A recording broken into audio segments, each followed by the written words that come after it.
आप में से कितने लोग हैं जो बहुत एक्साइटेड हैं आज के सेशन को लेकर के? तो अब मैं जैसे ही आपको नाम बताऊंगा उनका, जो हमारे आज के गेस्ट हैं, तो आपका जो एक्साइटमेंट लेवल है वो और बढ़ जाएगा।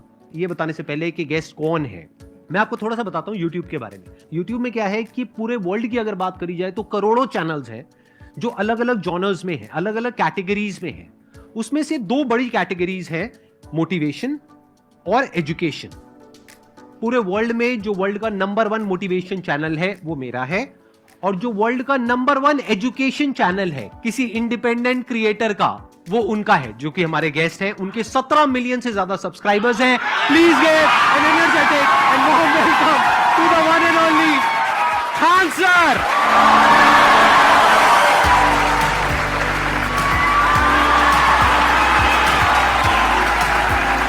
क्या हाल चाल जी, कैसे हैं आप?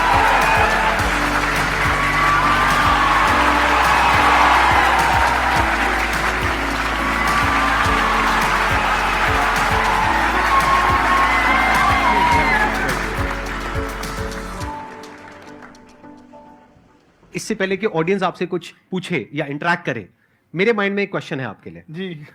जो बच्चे हैं वो आपके इतने दीवाने क्यों हैं, इतने पागल क्यों हैं आपके पीछे? मतलब मेरे कमेंट सेक्शन में भरा पड़ा था, खान सर कब आएंगे, खान सर कब आएंगे। मतलब ऐसा क्या जादू कर दिया आपने बच्चों के ऊपर? ये सवाल हम आपसे भी पूछते हैं, हमारे पे भी इतना कमेंट आया, इतना मेरे तो ऑफिस में लोग चले आए कि सर कब जा रहे हैं। अच्छा।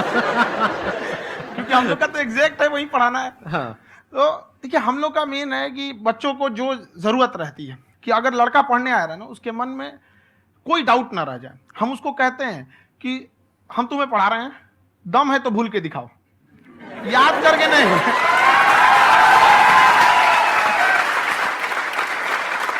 प्लस आप जिस प्राइस पॉइंट पे पढ़ा रहे हैं, आई थिंक वो सबसे कम है, वो बहुत ही कम है। सर ये जो फीस का कल्चर है, ये हमारा इंडियन कल्चर नहीं है।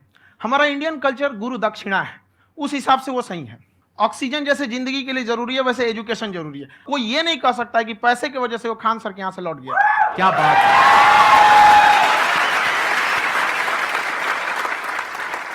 मैंने देखा कि आपका ये जो चैनल है कि ये पिछले 3 साल के अंदर अंदर ही ग्रो किया है। हमको जब चैनल शुरू हुआ तो एक दिन में हम 4-5 वीडियो बनाए।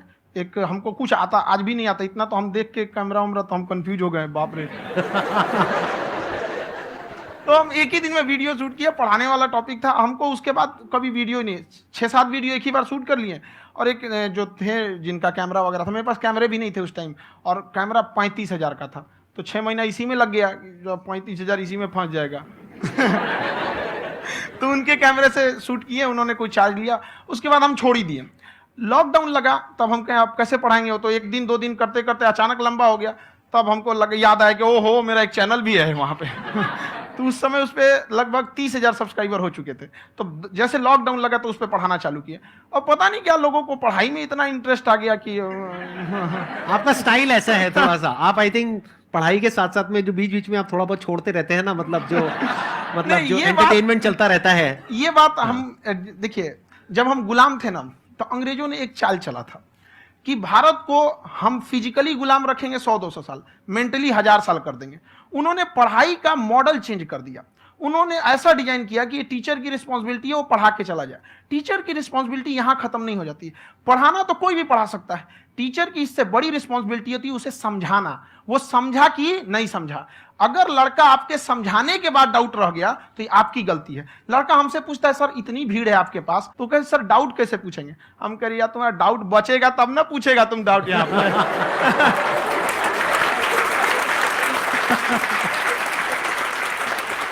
कॉन्फिडेंस नेक्स्ट लेवल है खान सर का, मानना पड़ेगा। और शायद यही वजह है इनकी जो ग्रोथ है उसका।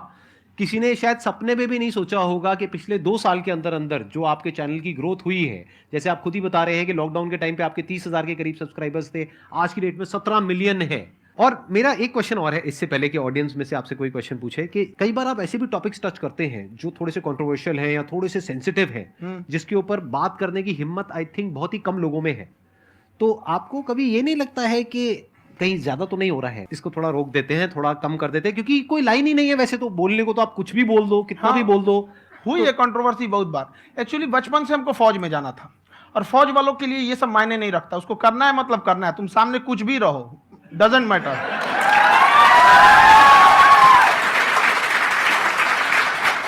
और मैंने YouTube पे देखा कुछ वीडियोस में कि आपका जो इंस्टीट्यूट है वहां पर आज से कुछ साल पहले कुछ बम गिरे थे। हाँ, कुछ गिरे थे, कुछ तो बहुत सॉलिड जगह गिरा था, फटा नहीं वो।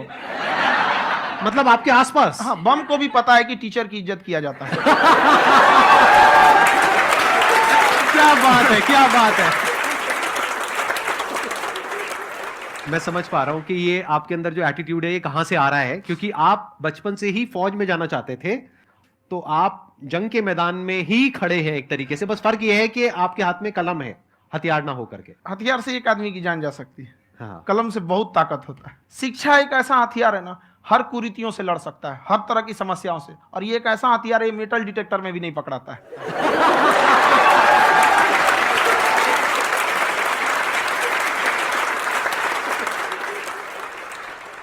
मेरा क्वेश्चन ये है कि अभी प्राइवेट ऑर्गेनाइजेशंस में पीटने का, पनिशमेंट का ये सिस्टम जो है खत्म हो गया है। हम आपके वीडियो में देखे हैं सर कि आप एक बड़ा सा रोल रखे रहते हैं, पुलिस है ना? वाला लाठी है वो, पुलिस वाला लाठी है, और स्टेज पे बुला के बच्चों को उसी से धुनाई शुरू कर देते हैं मस्त एकदम से, है ना? तो सर मतलब कि बच्चे मतलब कि डरते नहीं हैं आपसे, और इस तरीके से कैसे कनेक्टेड हैं आपसे, है ना? और एक और क्वेश्चन सर, यूपीएससी का जो आप अपना बैच स्टार्ट करने वाले हैं, ठीक है, उसके बारे में बताइए सर, क्योंकि मुझे मतलब कुछ इशू करना है सर, ठीक है? और संदीप सर को देख लिए, मेरा तो वैसे ही हो जाना है।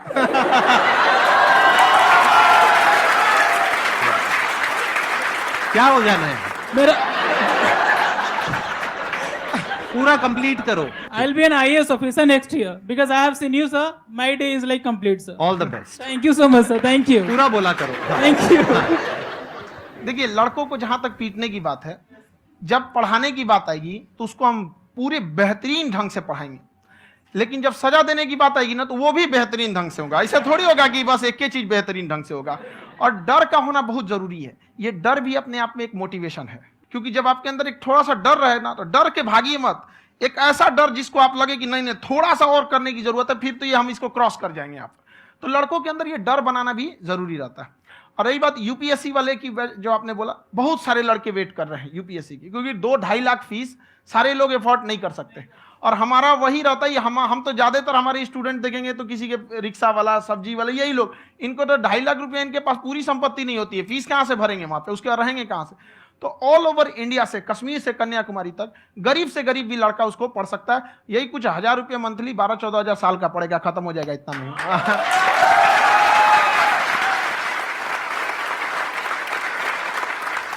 ये जो डंडे वाली बात इन्होंने कही, ये सच है? मतलब आप सच में एक डंडा रखते हो? पुलिस का ही है वो। और मारते हो? हाँ, कि मतलब अगर कोई लड़की छेड़ता है या ऐसा कोई भी उल्टा नहीं, पुल्टा काम पढ़ाई करता लिखाई है, कुछ भी गलती करेंगे तो पिटाएंगे वो यहाँ पे, कैमरे पे, ऑन कैमरा, जैसा भी रहे, कुछ भी पिटाना तो उनको फिक्स है। एक तो कोई मतलब विधायक जी थे, उनके लड़का को पीट दिए, तो चला दल बल लेके अपना वहां पे। उसने घर पे नहीं बताया था कि सर ने पीटा है, बस बोल दिया कोचिंग में पीटा है। बाद में पता चला हम पीटे हैं, तो उसके पिताजी मेरे सामने और पीटे।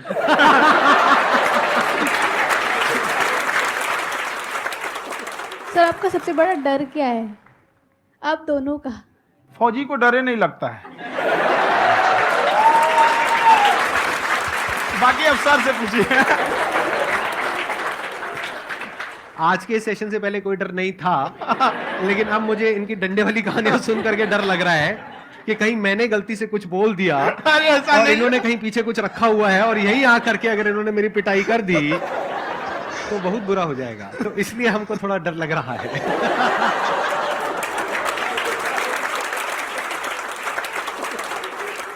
आपकी डेली कितने घंटे क्लासेस होती है? 6-7 घंटे। अभी भी खुद ही करते हो आप? हाँ, खुद ही हमारे classes स्टाफ करते हो? परेशान रहते हैं। हम 1:30-2 बजे सोते हैं, सुबह 6 बजे उठ जाते हैं, परेशान रहते हैं।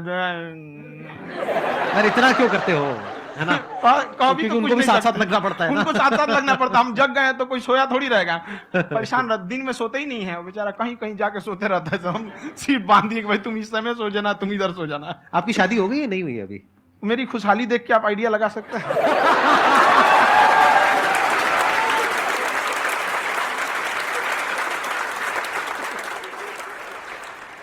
First of all I would like to say sir thank you so much to you and to your team कि आपने मुझे यहाँ आने का मौका दिया। एंड सर अब तक मैंने आपको सिर्फ फ़ोन या लैपटॉप में ही देखा है दोनों को, आज फर्स्ट टाइम लाइव देख रही हूँ तो बहुत अच्छा लग रहा है। तो मेरा क्वेश्चन ये है सर आपसे, जब हम लाइफ में कोई डिसीज़न लेते हैं कि हमें ये पर्टिकुलर चीज़ करनी है, और क्योंकि हम डिसीजन लेते हैं तो हमारी आदत है कि पहले हम 4 लोगों से पूछते हैं कि तू बता तेरी क्या राय है, तू बता तेरी क्या राय है। तो उनमें से अगर कोई हमें कह देता है कि ये बेकार डिसीजन है मत कर, तो हमारा माइंड कहीं ना कहीं डाइवर्ट होने लगता है और उसकी वजह से हम अपना डिसीजन चेंज कर देते हैं। तो मेरा क्वेश्चन ये है कि कैसे हम अपने डिसीजन पे स्टिक रहे, कैसे हम जो दूसरे के ओपिनियन है उनको अफेक्ट ना होने दें अपने ऊपर। दूसरे से सलाह लेने से पहले एक बार खुद उस पर रिसर्च कर लेना चाहिए, ताकि आप सामने वाला क्या सलाह दे रहा है आपको समझ में आना चाहिए। यहाँ पर ऐसा नहीं है कि कई बार ऐसे होते हैं कि दूसरे वाले को एक्सपीरियंस होता है, तो अगर आपको पहले से आइडिया है, उसके बारे में आप बेहतरीन ढंग से रिसर्च किए हैं कि क्या इसमें प्लस पॉइंट है क्या निगेटिव है, उसके बाद आप किसी से सलाह लेने जाइए। ये नहीं कि मन में आया सीधा बताओ, गड़बड़ा जाएगा। तो वहाँ पे पहले आपको R&D करना पड़ता है, समझ में आया कि नहीं। और जिंदगी हो या गाड़ी, जीतेगा वही जो टाइम पे गियर चेंज कर रहा है। तो डिसीजन चेंज करना बहुत ज्यादा गलत नहीं है। इन्होंने बहुत अच्छी बात कही है और मैं इसी बात में थोड़ा सा और ऐड ऑन करूंगा कि ये जो आपने कहा ना कि अपने डिसीजन पे स्टिक कैसे रहें, ये कोई अच्छी क्वालिटी नहीं है, क्योंकि टाइम टू टाइम आपको अपने डिसीजंस को चेंज करना होता है। जैसे आपने 4 लोगों से डिस्कस किया, कोई इंसान कुछ पॉजिटिव बोल रहा है, कोई नेगेटिव बोल रहा है, उससे फर्क नहीं पड़ना चाहिए। डिपेंड ये करता है कि वो जो बोल रहा है उसका बेसिस क्या है। क्या वो किसी नॉलेज या एक्सपीरियंस के बेस पे बोल रहा है या ऐसे ही कुछ भी बोल रहा है? ऐसे ही बोल रहा है तो फिर उसकी बात पे ध्यान क्यों दे रहे हो? अगर किसी नॉलेज या एक्सपीरियंस के बेस पे बोल रहा है, फिर चाहे वो पॉजिटिव बोल रहा है चाहे नेगेटिव बोल रहा है, दोनों ही मायने रखता है। उसके बाद में रिसर्च करनी है और फिर रिसर्च करने के बाद में फाइनल डिसीजन अपना खुद का होना चाहिए। अब वो डिसीजन उससे अलग भी हो सकता है जो आपने पहले लिया था, और वो सेम भी हो सकता है। सर मेरा क्वेश्चन दोनों से है आपसे, how to deal procrastination and laziness. हमारा ब्रेन है ना, ये बहुत आलसी टाइप का, इसको आराम खोजना पसंद है। अब थोड़ा सा भी अब इसको आराम की ओर लेके चले गए ना तो फिर उधर ही रहेगा। आप सोचेंगे 10 मिनट आराम कर लेते हैं ना, तो 10 मिनट 2 घंटा बना देगा। उसको टॉर्चर कीजिए, चल 10 मिनट बाद में। उसको आप उस पर हावी मत, वो कह रहा है कि हमको आराम चाहिए, आपको हाँ आराम मिलेगा, पहले काम फिर मिलेगा आराम। तो आप उसके हिसाब से मत चल। आपका मन कर रहा है थोड़ा सा देख लेते हैं, कोई नोटिफिकेशन आया, आप कोई काम कर रहे हैं, क्यों पहले काम कर लीजिए, बाद में देखिएगा ना नोटिफिकेशन। आप हावी मत होने दीजिए यहाँ पे। अगर आप 5 मिनट भी थोड़ा सा लूज पड़े ना, थोड़ा सा कमर सीधा कर लेते हैं, 2 घंटा बर्बाद कर दिया आपको। हावी मत होने दीजिएगा उसको अपने ऊपर। प्रोक्रेस्टिनेशन को तोड़ने का एक ही तरीका है, सबसे छोटे लेवल पे ले जा करके उस गोल को तोड़ दो। यानी वो गोल बहुत बड़ा है, उसको ब्रेक डाउन करो, उसके सबसे पहले स्टेप पे आ जाओ कि उसको अचीव करने का सबसे पहला स्टेप क्या है। जैसे गाड़ी चलाना सीखना है, उसका सबसे पहला स्टेप क्या है। अगर घर में कोई नहीं है सिखाने वाला या सिखाने वाली, तो बाहर जा करके जो गाड़ी का ड्राइविंग स्कूल है उधर जा करके पैसे दे दो। अब फंस गए ना तो फंसा दो अपने आप को। दिमाग ये लगाओ कि अपने आप को कैसे फंसाया जाए। जब हम फंस जाते हैं ना तो फिर हमको वो काम करना ही पड़ता है। Then there is no looking back. जब तक आप सोच रहे हो तब तक सोच रहे हो, उसको बोलते हैं पैरालिसिस ऑफ एनालिसिस, कि आप सोचते चले जा रहे हो अपने माइंड में, मैं ये करूंगा वो करूंगा वो करूंगा वो करूंगा, और प्रोक्रेस्टिनेट हो रहा है, वो चीज टलती चली जा रही है। तो उसको छोटे से छोटे लेवल पे ब्रेक डाउन करके उसको कर दो, दैट इज नंबर 1।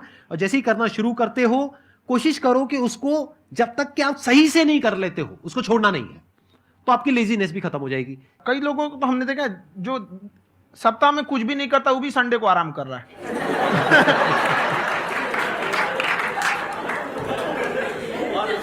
वैसे कहा भी जाता है कि अगर कोई काम आपको करवाना है ना तो ऐसे किसी इंसान को दो जो बिजी है। हाँ। ऐसे आदमी को मत दो जो खाली है। ये परफेक्ट एग्जाम।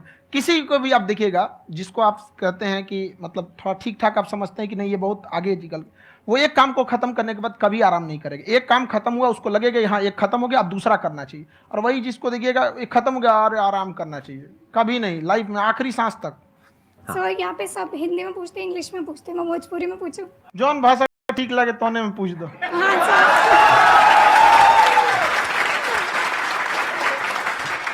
सर ये पूछे के चाहते नहीं कि जैसे हमने के पढ़ाई करे नहीं सर, तो कभी कभी डेली टारगेट्स जो होला वो कंप्लीट ना होला।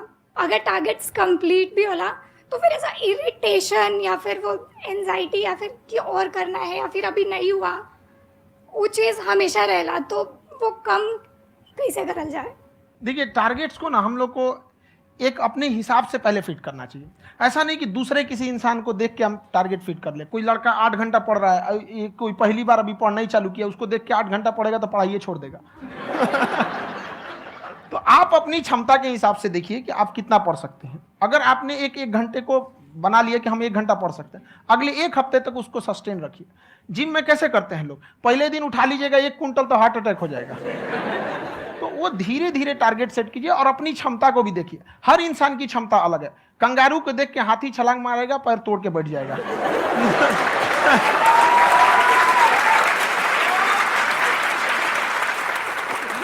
अब संदीप सर का मोटिवेशन देख के इसका मतलब क्या कि ट्रेन के आगे खड़ा हो जाएंगे, ढकेल देंगे तुमको। हालांकि ऐसा कर देते हैं, लेकिन ऐसा करिएगा लोग नहीं, क्षमता पता होना चाहिए। आपके अंदर एंजाइटी हो रही है कि मैंने कर तो लिया है, आप ये नहीं कह रहे कि मैंने कुछ भी नहीं किया है फिर मेरे को एंजाइटी हो रही है, आप ये कह रहे हो मैंने काफी कुछ कर लिया है फिर भी एंजाइटी हो रही है कि कहीं कुछ छूट तो नहीं गया है। तो बेसिकली आपको ये देखना है कि अगर आपके अंदर ये एंजाइटी हो रही है, that means you are a very good student, आप एक अच्छे स्टूडेंट हो।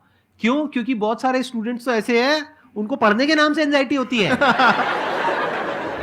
तो आपको एंजाइटी हो रही है कि मैंने पढ़ लिया, दिन में मानो 8 घंटे का आपने टारगेट सेट किया और 6 घंटे पढ़ लिया, या मान लो 8 घंटे भी पढ़ लिया, फिर भी एंजाइटी हो रही है कि मैंने 10 घंटे नहीं पढ़ा।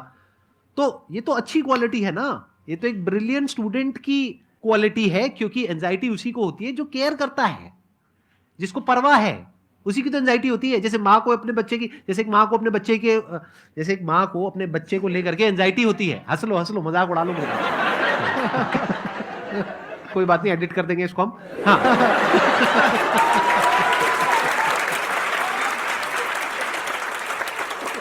जैसे एक माँ है, उसको अपने बच्चे को लेकर के एंजाइटी होती है, थोड़ी सी भी तबीयत खराब हो जाए उसको एंजाइटी होती है, चाहे बच्चा ठीक भी है, डॉक्टर को नहीं होती है। क्यों? क्योंकि माँ को उस बच्चे से प्यार है। तो दैट मीन्स कि आप अपनी पढ़ाई को लेकर के सीरियस हो, इस वजह से आपके अंदर एंजाइटी हो रही है, विच इज नॉर्मल। जहां पर प्यार मोहब्बत होती है वहां पर थोड़ी बहुत एंजाइटी तो होती ही है ना। समझ रहे हो ना मैं क्या कहना चाह रहा हूं? आप लोग समझ रहे हो ना मैं कहां जा रहा हूं? जब वो किसी और से बात करती है तो एंजाइटी होती है ना।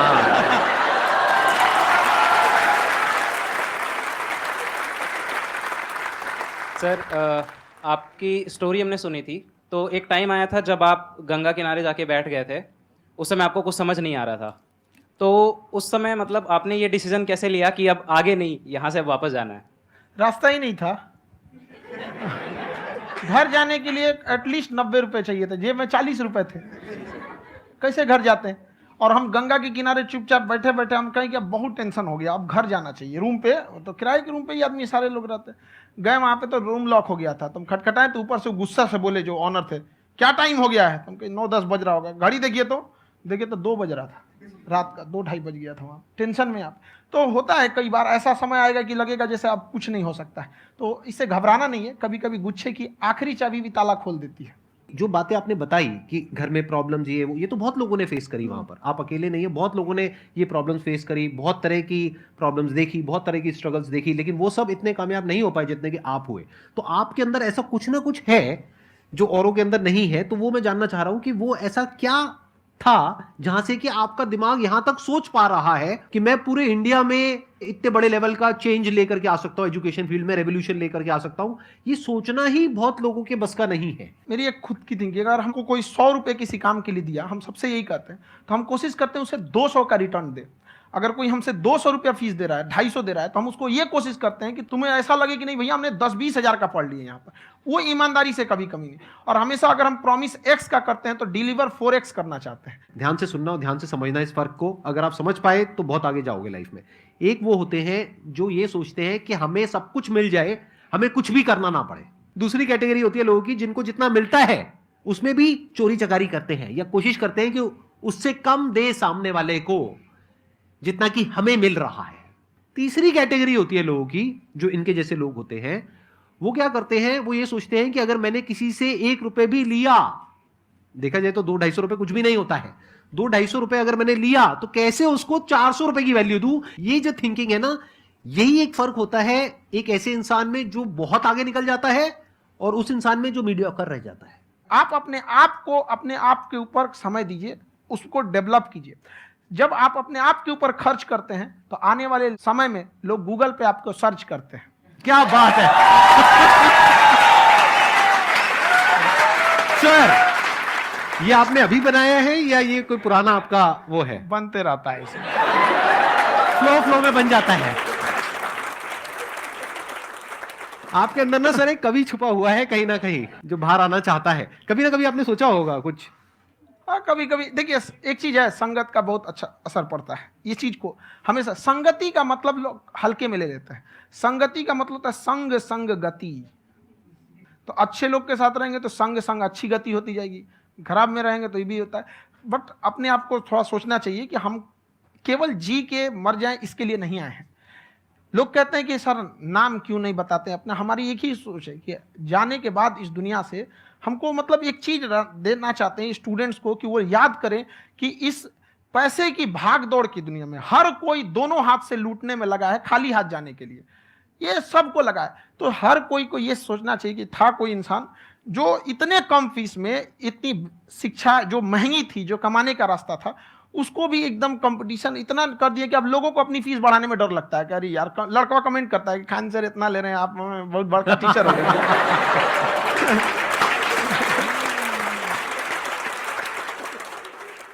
खान सर की एक क्लिप है, ये समय और समझदारी में बहुत फर्क होता है। अगर समय रहते समझदारी आ गई तो इंसान कामयाब हो गया, लेकिन अगर समय चला गया फिर समझदारी आई फिर तो बेकार है। तो सर मतलब कुछ आपको ऐसी चीज़ लाना चाहिए जो मतलब बच्चों जो तैयार हो रहे हैं उनको ये चीज़ें मतलब एंड टाइम पर दिखे। समझ रहे हैं आप मेरी बात? नहीं समझ?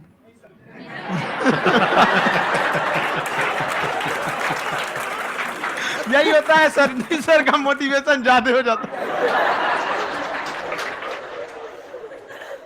जब आप स्ट्रगलिंग फेज में हैं तो कम से कम चीजों को अपने ऊपर खर्च कीजिए, ज्यादा से ज्यादा सीखने में खर्च कीजिए। अगर आपको राजा बनने का शौक है तो गुलाम की तरह मेहनत करना सीखिए, तब राजा बनेंगे।